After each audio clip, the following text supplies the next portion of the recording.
दोस्तों नमस्कार। दोस्तों मैं विमल शाही आप सभी लोगों का अपने चैनल में स्वागत करता हूं और उम्मीद करता हूं कि आप लोग सब लोग स्वस्थ होंगे एवं मस्त होंगे। सभी राष्ट्रवादियों से ये निवेदन रहेगा कि आप लोग मेरे चैनल को सब्सक्राइब कर लीजिए और वीडियो को लाइक और शेयर भी कीजिए। दोस्तों आज हम लोग बात करेंगे बिहार में हो रहे राजनीतिक उथल पुथल के बारे में।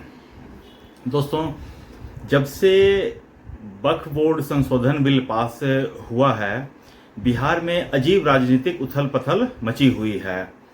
उधर कांग्रेस के राहुल गांधी बिहार के दौरे पे हैं। नीतीश कुमार के सारे जितने भी मुस्लिम समर्थक थे वो पार्टी छोड़कर जा रहे हैं। लोक जनशक्ति पार्टी के जितने भी मुस्लिम समर्थक हैं वो पार्टी छोड़कर जा रहे हैं। लालू यादव और कांग्रेस में जो चल रहा है रस्साकसी वो सामने दिख रही है। तो मल्टीपल फैक्टर्स पे मतलब कि डायमेंशंस पे बिहार की राजनीति पर काम हो रहा है और हर तरफ उथल पुथल ही मची हुई है। बिहार की राजनीति में जिस तरह से राहुल गांधी बिहार के दौरे पर हैं और जिस तरह से वो लोगों को भड़काने का काम कर रहे हैं और वो अपना जो एक प्लॉट है वो खोया हुआ प्लॉट फिर से वापस पाने की कोशिश कर रहे हैं।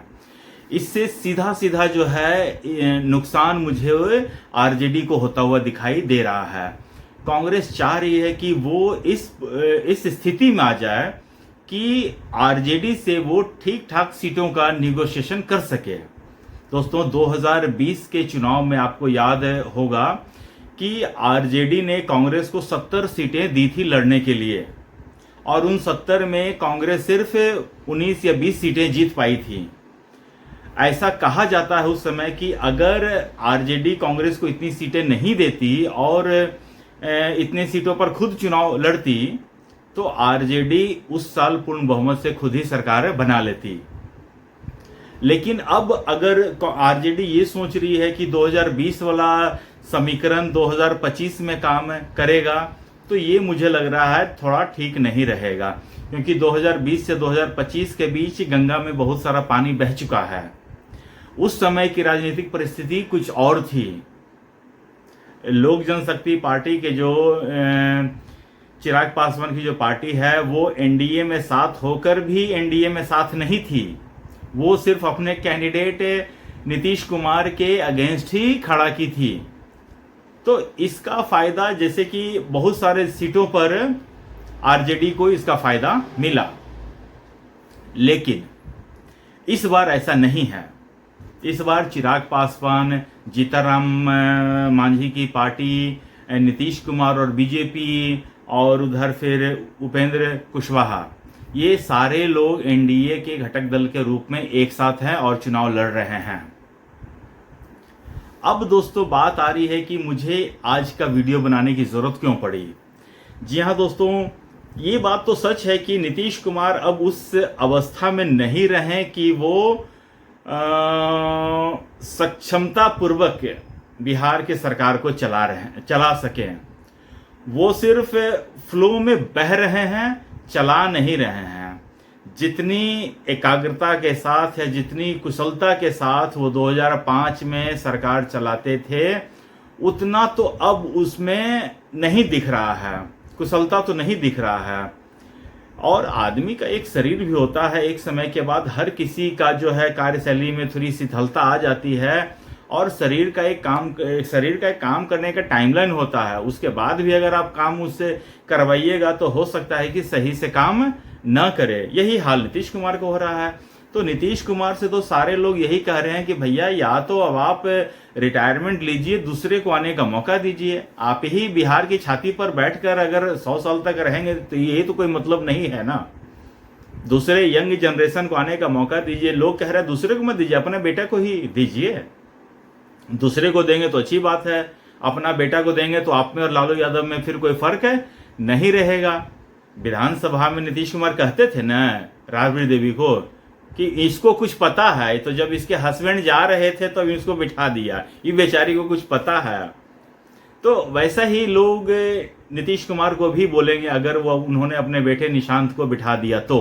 लोग बोलेंगे निशांत को कि इसको कुछ पता है, तो इसका बाप जा रहा था तो जाते जाते इसको बिठा दिया।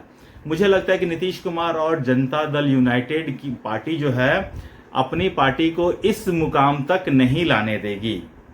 अच्छा, इधर क्या हुआ है, बिहार के एक नेता हैं अश्विनी चौबे, उन्होंने प्रेस कॉन्फ्रेंस करके ये कह दिया है कि बिहार के नीतीश कुमार को जो है बिहार छोड़कर केंद्र की सरकार में नरेंद्र मोदी के साथ कंधे से कंधा मिलाकर काम करना चाहिए और भारत के उप प्रधानमंत्री के रूप में शपथ ले लेना चाहिए, ताकि बिहार में जगजीवन राम के बाद एक और उप प्रधानमंत्री देखने को मिले।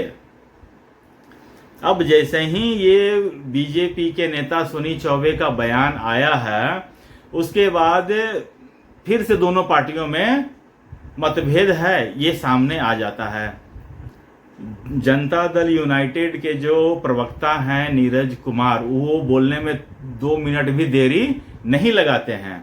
उन्होंने साफ कह दिया कि देखिए, अश्विनी चौबे के बोलने से कि हम कुछ नहीं जानते हैं। अमित शाह ने साफ कहा है कि जो 2025 का चुनाव लड़ा जाएगा वो नीतीश कुमार के नेतृत्व में लड़ा जाएगा। एक लाइन का स्टेटमेंट है और मुझे लगता है कि सभी एनडीए के नेताओं को इसी एक लाइन के स्टेटमेंट पर चलना चाहिए कि 2025 का चुनाव नीतीश कुमार के नेतृत्व में लड़ा जाएगा। बस बात खत्म। इसके ना एक शब्द दाएं ना एक शब्द बाएं बोलना चाहिए और इसी पर पूरा चुनाव तक सबको रहना चाहिए। नीतीश कुमार क्या बनेंगे क्या नहीं बनेंगे, ये नीतीश कुमार सही समय पे फैसला लेने में सक्षम आदमी है और बीजेपी उनके लिए, अगर वो जो कोई भी फैसला लेते हैं तो बीजेपी उनके लिए भरपूर इंतजाम भी कर सकती है। इतना मुझे भरोसा भी है बीजेपी पर। अगर वो बोलेंगे कि हमको उपराष्ट्रपति बनना है तो उपराष्ट्रपति बन जाएंगे, अगर वो बोलेंगे हमको कहीं का राज्यपाल बनना है तो राज्यपाल बन जाएंगे, अगर वो कहीं बोलेंगे कि हमको उप प्रधानमंत्री बनना है तो वो भी बन जाएंगे, अगर वो बोलेंगे कि हमको राष्ट्रपति बनना है तो इसमें डाउट है मुझे। लेकिन बाकी सब जगह वो फिट किए जा सकते हैं। नीतीश कुमार को प्रशांत किशोर पहले ही कह चुके हैं आलू हैं, वो कहीं भी फिट हो सकते हैं। तो मुझे लगता है कि इस तरह नीतीश कुमार को कहीं भी फिट किया जा सकता है। और बाकी बिहार की राजनीति पर तो यही कहा जा सकता है कि अभी चुनावी माहौल में हर पार्टी अपने अपने तरीके से जनता का समर्थन प्राप्त करने के प्रयास में लगी हुई है। तब तक आप लोग अपना ख्याल रखिए, स्वस्थ रहिए, मस्त रहिए। नमस्कार, बाय।